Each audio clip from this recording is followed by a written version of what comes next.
para sa akin almost lahat naman ng brand na available sa Pilipinas ay okay na. Pero magdidepende pa rin yan dun sa presyo at yung kanyang warranty.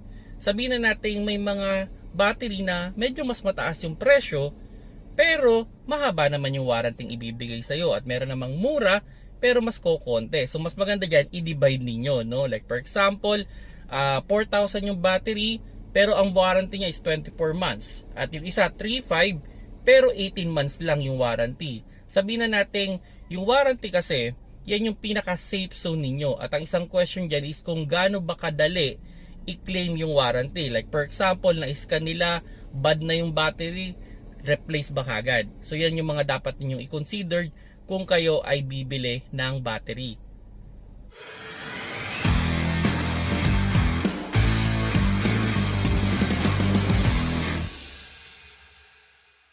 Hello mga paps, I'm Kuya Shane at may na-receive lang akong question kung ano daw ba yung mare-recommend kong battery. As I said, lahat naman ng battery ngayon sa Pilipinas ay okay, pero nagdidepende pa rin talaga ito dun sa warranty natin, So kung gaano ba kadaling i-claim yung warranty, like for example, yun nga, na-scan bad yung battery, replace ba kagad? Or kung hindi man nila i-replace agad, pahihiramin ka ba nila ng service unit para magamit mo pa rin yung kotse mo? So magdidepende talaga yan dun sa dealer din ninyo na pagbibilhan. Ngayon, ang i-recommend ko sa inyo dyan, kung sino yung malapit sa inyong parking space or yung along the way ninyo na dealer, mas okay na doon kayo bumili. Para in case man na may problema, madali nyong maibabalik at mapapacheck ninyo kung kumusta ba yung battery nyo nabili sa kanya. At yun nga, consider nyo talaga yung maganda yung warranty nila, na pag sakaling nagka-problema, replace ba kagad?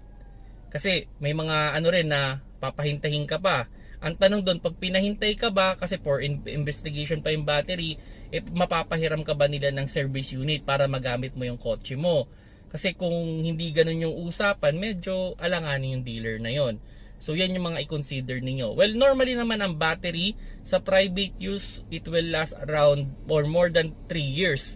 Pero ang pinaka-safe dyan is mga 3 taon, pwede nyo nang palitan yan kahit hindi pa sira. Sa public use naman, swerte nang umabot yan ng 1 taon. Okay? Pero karasa nyo kung gusto nyo i-extend. Pero para sa akin sa mga heavy use, 1 year is a good option para palitan kung public use yan. At yun nga, consider nyo talaga yung kung saan nyo bibilhin yung battery para in case man na magka-problema, madali nyo lang ibabalik na wala kayong magiging issue masyado, At yun nga, as much as possible din kung ano yung model o yung klase ng battery nakalagay sa inyo, yun yung ilalagay ninyo. Okay lang magpalaki, wag lang magpaliit, at avoid nyo lang yung modification na yung halimbawa reverse polarity yung battery ninyo, ang ikakabit is yung ibang klase.